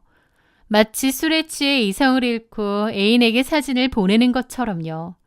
그렇게 수십 장의 사진을 싹 다 업로드한 후 저는 또 그 사진과 동영상을 제 핸드폰으로도 전송했습니다. 역시나 저한테도 실수로 보낸 것처럼요. 제가 남편의 핸드폰에서 그냥 사진을 빼내면 제가 핸드폰을 뒤졌다는 증거가 될 텐데 남편이 실수로 저한테 보낸 것처럼 위장하려고 한 거죠.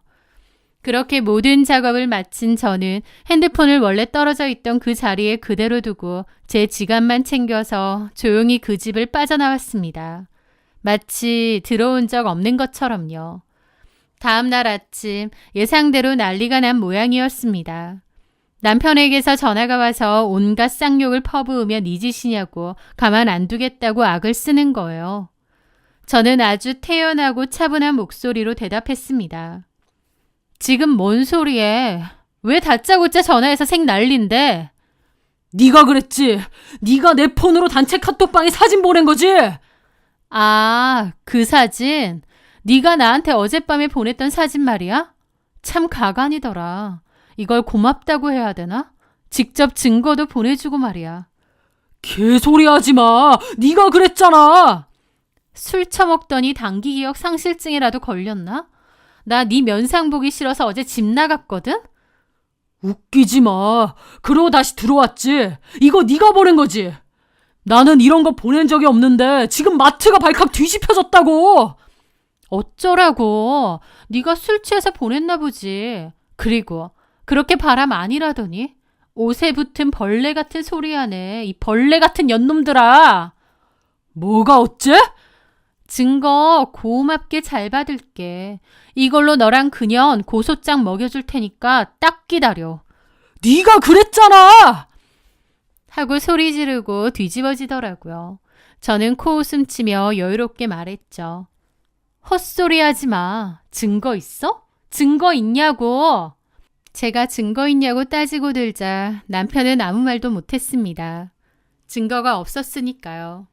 분명 제 눈앞에서 외도의 현장을 들켰으면서도 증거 있냐고 큰 소리치던 남편이 저한테 똑같은 소리를 들으니 아무 말도 못하더군요. 그렇게 그 단톡방 사건으로 남편의 외도 사실은 걷잡을 수 없이 퍼졌습니다. 남편은 뻔뻔하게도 마트에 출근을 했나 본데 그 직원들이 얼마나 수군거렸겠나요. 게다가 며칠 뒤 마트에 홍영주 남편이 쳐들어와 남편 멱살잡이 했다고 하더라고요. 마트에서 대놓고 싸움이 났다 보니 동네방네 소문이 다 났다고 했습니다.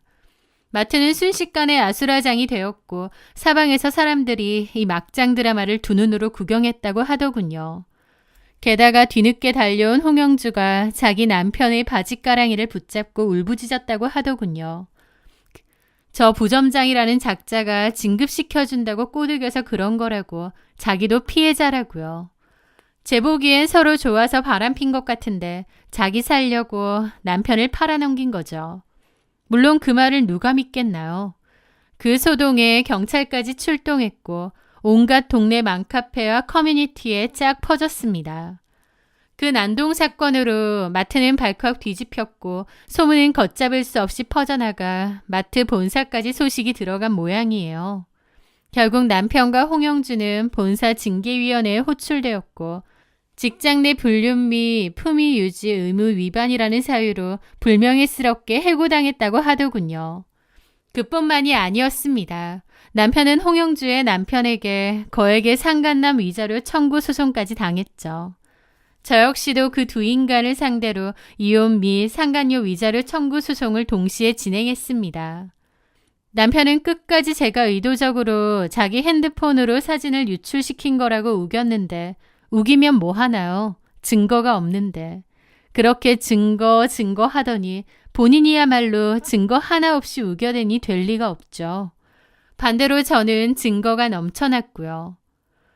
저희 쪽에서 제출한 수십 장의 불륜 사진으로 저는 완벽하게 승소했고 두 인간에게서 두둑한 위자료를 받아냈습니다.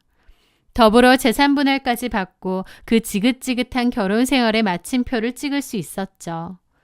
그 둘에게서 받은 위자료가 통장에 들어온 순간 19년 묵은 채증이 내려가는 기분마저 들더라고요. 남편은 평생 다닌 마트 퇴직금으로 양쪽의 위자료를 물어주어야 했고요. 저는 남편과 이혼 후 저 혼자 지낼 새로운 집을 구했습니다. 방학이나 주말에 딸이 내려오면 같이 지낼 수 있게끔 새로운 보금자리를 꾸렸죠. 남편이 얼마나 개차반이었고 아빠에 대한 실망이 컸는지 저희 딸조차도 이혼 소식에 대해 담담하더라고요. 한순간도 가정에 충실했던 적 없는 남편. 그렇게 원하던 싱글 됐으니 이제 알아서 마음대로 살길 바랍니다. 저도 남편이란 작자와 끝냈으니 더 이상 속 썩을 일도 없이 편하게 좀 살아보려 하네요. 제 사연 들어주셔서 감사합니다.